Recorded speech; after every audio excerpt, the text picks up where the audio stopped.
দর্শক, আজকের ভিডিওতে আমি আপনাদেরকে চায়নার অদ্ভুত আশ্চর্যজনক কয়েকটা জায়গা দেখাবো, যেগুলো হয়তো আপনাদের মধ্যে অনেকেই দেখেনি। আশ্চর্যজনক এই জায়গাগুলো দেখলে আসলে আপনি অবাক হবেন, তাই পুরোপুরি আপনারা ভিডিওটা দেখতে থাকুন। শুরুতে একটা গ্রাম দেখাই। দেখুন, পাহাড়ের চূড়ায় একটা গ্রাম, কয়েকটা বাড়ি মিলে।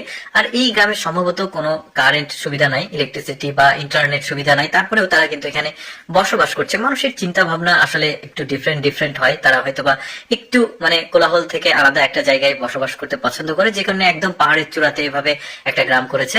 এরপরে দেখুন, অদ্ভুত একটা এলাকা দেখুন। এই এলাকার যে বাড়িগুলো এতটা প্ল্যানিং করে করেছে, প্রতিটা বাড়ির সাথে একটা করে পুকুর রয়েছে। সম্ভবত এটা সরকারি কোনো প্রজেক্ট হতে পারে, পুনর্বাসন প্রজেক্ট হতে পারে। তারপরেও আমার কিন্তু চমৎকার লেগেছে। পুরো এরিয়াটি এত সুন্দর প্ল্যানিং করে গাছ লাগিয়েছে, তারপরে প্রশস্ত রাস্তা আছে, বাড়িগুলো একই ডিজাইন, প্রতিটা বাড়িতে একটা করে পুকুর আছে। স্বয়ং সম্পন্ন সম্ভবত করে দেওয়া হয়েছে মানুষগুলোকে। একদমই এক্সেপশনাল একটা প্ল্যানিং শহর দেখা যাচ্ছে, চমৎকার ছিল। এরপরে একটা পরিত্যক্ত শহর দেখায়। দেখুন, এটা একটা পরিত্যক্ত শহর। চায়নার গভর্নমেন্ট একটা কোম্পানিকে দায়িত্ব দিয়েছিল যে এই এরিয়াতে একটা শহর তৈরি করতে হবে। প্ল্যানিংটা দেখিয়েছিল, বাট কোনো প্ল্যানিং এ হয়তো বা কোনো একটা ত্রুটি ছিল, যে কারণে আসলে এই শহরটাকে একদমই পরিত্যক্ত ঘোষণা করা হয়েছে। এখানে শুধুমাত্র গাছগাছালি আর ভুতুড়ে পরিবেশ ছাড়া আর কিছু নাই। একটা ব্যাপার চিন্তা করে দেখুন, আপনাকে যদি এই শহরে ছেড়ে দিয়ে আসা হয়, তাহলে আপনার অবস্থাটা কি হতে পারে। দেখুন, গাছগাছালি আর এই বাড়িঘর ছাড়া আর কিছুই নাই। এরপরে অদ্ভুত একটা পুলিশ স্টেশন দেখায়। চায়নার একটা মরুভূমির মতো এরিয়া, তো এই এরিয়াতে এই পুলিশ স্টেশনটা আছে। দেখতে পাচ্ছেন এই যে এখানে মরু ঝড় হচ্ছে, যেগুলো ধুলোর ঝড়। আর এখানে টিলার আছে, টিলা। তো ওই ঢিলের মনে হয় সম্ভবত পাহাড়ের মতো টিলা, আর ওই টিলার নিচে আসলে গর্ত করে এই পুলিশ স্টেশনটা করা হয়েছে। এই যে তুষারপাত হচ্ছে, বেশ চমৎকার ব্যাপার কিন্তু। আর এখানে সুযোগ সুবিধাও সম্ভবত কম। এখানে যারা দায়িত্ব পালন করে অনেকটা কষ্ট করতে হয় তাকে সম্ভবত। এরপরে আপনাদেরকে অদ্ভুত পাড়া কয়েকটা দেখায় চায়নার। দেখুন, এই গ্রামের কয়েকটা পাড়া রয়েছে।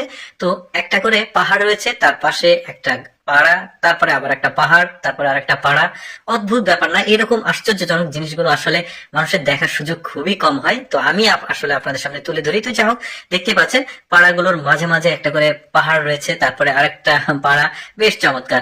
এবার পরিত্যক্ত একটা গ্রাম দেখায় আপনাদেরকে। এটা হচ্ছে একটা পরিত্যক্ত গ্রাম। সম্ভবত অনেক আগে এই গ্রামটাতে কয়েকশো বছর আগে মানুষ বসবাস করতো। তারপরে কিছু মানুষ হয়তোবা ছিল, ইলেকট্রিসিটির যে পুল গুলো সেগুলো দেখা যাচ্ছে। তবে সুযোগ সুবিধা কম থাকায় এই পাড়াটি থেকে মানুষ একদমই চলে গেছে। পাড়াটি টুরিস্টদের জন্য একদমই উন্মুক্ত, তবে থাকা যাবে না, দেখা যাবে শুধুমাত্র।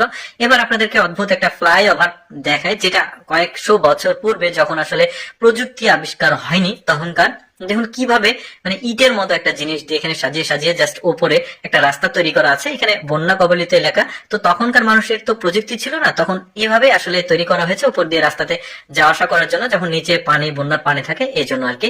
এরপরে এটা দেখুন পাহাড়ের চূড়ায় উঠছে। তো যাই হোক দর্শক, আমি সবসময় চেষ্টা করি আপনাদের সামনে এক্সেপশনাল অদেখা ভিডিওগুলো উপস্থাপন করার। এইরকম তথ্যমূলক অজানা ভিডিওগুলো দেখতে আমাদের লেটস গো ফেসবুক পেজটি ফলো রাখতে পারেন। আজকের ভিডিওটি কেমন লাগলো অবশ্যই কমেন্ট করে জানাবেন।